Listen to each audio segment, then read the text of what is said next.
तुम्हारी जिंदगी में कोई ऐसा इंसान जिसके साथ तुम वक्त बिताने के बाद तुम बस थक सा जाते हो।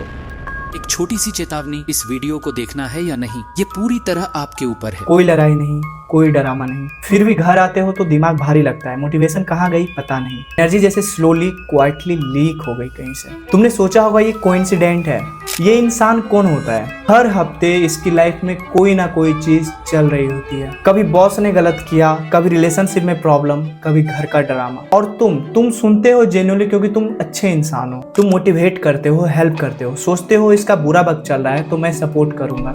लेकिन कुछ महीने बाद तुम खुद नोटिस करते हो कि तुम पहले जैसे नहीं रहे, ज्यादा निगेटिव सोचने लगे हो, ज्यादा थक जाते हो, खुद के सपने कहीं पीछे छूट गए हैं और समझ नहीं आता ये हुआ कब। इस चीज के बारे में रॉबर्ट ग्रीनी ने लिखा है 48 laws of power. Never associate with the unlucky and unhappy.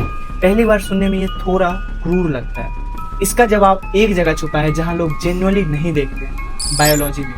Scientist इसे कहते हैं इमोशनल कॉन्टेजियन। इमोशन एक इंसान से दूसरे इंसान में ट्रेवल करती है, बिल्कुल एक वायरस की तरह। तुम्हारे ब्रेन में मिरर न्यूरॉन्स होते हैं, उसका काम है सामने वाले इंसान को ऑब्जर्व करना और उसकी इमोशनल स्टेट को कॉपी करना ऑटोमेटिकली, बिना तुम्हारी परमिशन के। इसीलिए जेन्युइनली जब कोई खुश इंसान रूम में आता है तो वहाँ का एटमॉस्फेयर बदल जाता है। यह तुम्हारी वीकनेस नहीं है, ये तुम्हारी बायोलॉजी है।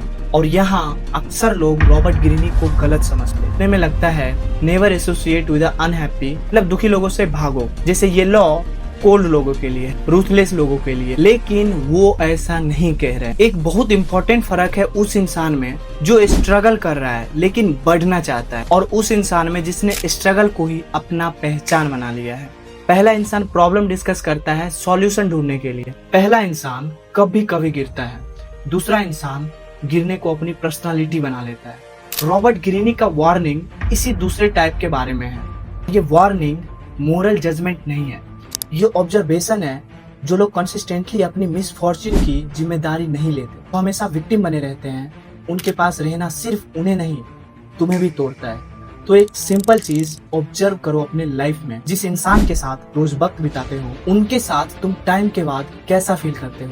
बेटर या ड्रेन? क्या वो ग्रो कर रहा है या सिर्फ सरवाइव कर रहा है? क्या वो रिस्पॉन्सिबिलिटी लेता है या सिर्फ ब्लेम करता है? क्योंकि तुम्हारी एनर्जी ये सच में लिमिटेड है, और जहाँ ये जाती है वहाँ तुम्हारी जिंदगी भी जाती है। ये लॉ तुम्हें रूथलेस बनाना नहीं चाहता, ये सिर्फ यह दिखाना चाहता है कि तुम रोज कहाँ जा रहे हो।